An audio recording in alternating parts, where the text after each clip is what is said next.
6 gram കഞ്ചാവ് കേസിൽ police കസ്റ്റഡിയിലെടുത്ത വേടനെതിരെ ഇപ്പോൾ കൂടുതൽ വകുപ്പുകൾ ചുമത്തിയിട്ടുണ്ട്.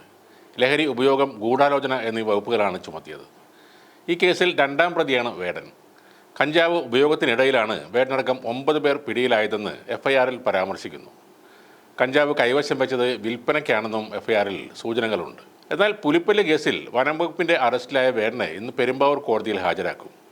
മൃഗവേട്ട അടക്കമുള്ള വകുപ്പുകളാണ് വേടനെതിരെ ചുമത്തിയിട്ടുള്ളത്.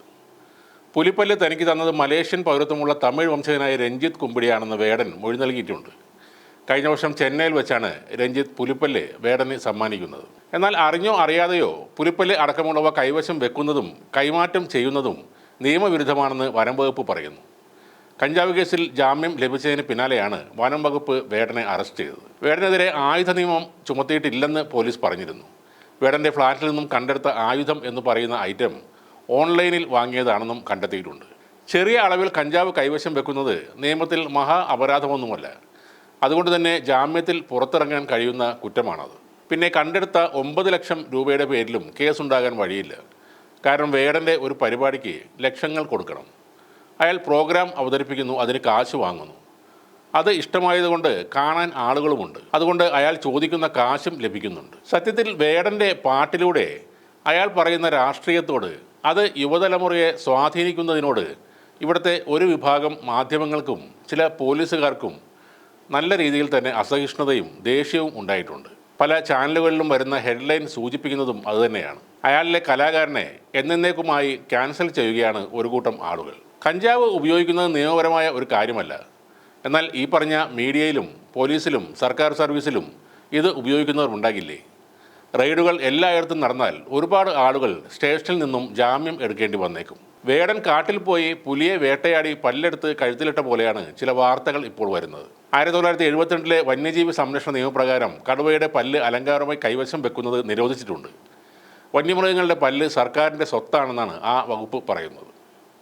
എന്നാൽ പ്രമുഖ സിനിമാ നടൻ്റെ വീട്ടിൽ നിന്നും ആനക്കൊമ്പ് പിടികൂടുമ്പോൾ അത് ആനയുടെ പല്ലാണെന്ന കാര്യം സൗകര്യപൂർവ്വം അധികാരികൾ മറന്നുപോകാറുണ്ട്. അയാൾക്ക് കേസും അറസ്റ്റുമല്ല, പിന്നീട് കിട്ടുന്നത് പത്മവിഭൂഷൺ പോലുള്ള അവാർഡുകളാണ്. അതിനെ ജാതി പ്രിവിലേജ് എന്ന് തന്നെ വിളിക്കേണ്ടി വരും. സിന്തറ്റിക് ലഹരിക്ക് എതിരെയുള്ള കേരള പോലീസിൻ്റെ വേട്ട ഇപ്പോൾ എത്തി നിൽക്കുന്നത് 2 ഗ്രാം കഞ്ചാവുകാരായ സെലിബ്രിറ്റികളെ പിടിക്കുന്നതിലാണ്. അതിനുശേഷം ചാനലുകളിൽ ഭരത്ചന്ദ്രൻ ഷോ പോലുള്ള ചില സംഭവങ്ങളും കാണാം. മലയാളി സാംസ്കാരികതയുടെ പൊതുമണ്ഡലത്തിന് മുകളിൽ തറച്ചുപോയൊരു പേരാണ് വേടൻ എന്നത്. കീഴാളരുടെ ജീവിതാനുഭവങ്ങളെ ആയുധമാക്കിയുള്ള പ്രതിഷേധ പ്രകടനമാണ് അയാളുടെ ഓരോ ഷോകളും. സവർണ സാംസ്കാരികതയ്ക്ക് നേരെയുള്ള ചോദ്യങ്ങൾ ആണത്. നിരന്തരം ചോദ്യം ചെയ്യപ്പെട്ടാൽ പലർക്കും പൊള്ളും. അതാണ് മുഖ്യധാരാ മാധ്യമങ്ങൾ വേടനെ അടിമുടി സ്കാനിംഗ് നടത്തുന്നത്. ഈ കാരണം കൊണ്ട് സംസ്ഥാന സർക്കാരിൻ്റെ 4ാം വാർഷികാഘോഷ പരിപാടിയിൽ നിന്നും വേടൻ്റെ സംഗീത പരിപാടി ഒഴിവാക്കിയിട്ടുണ്ട്.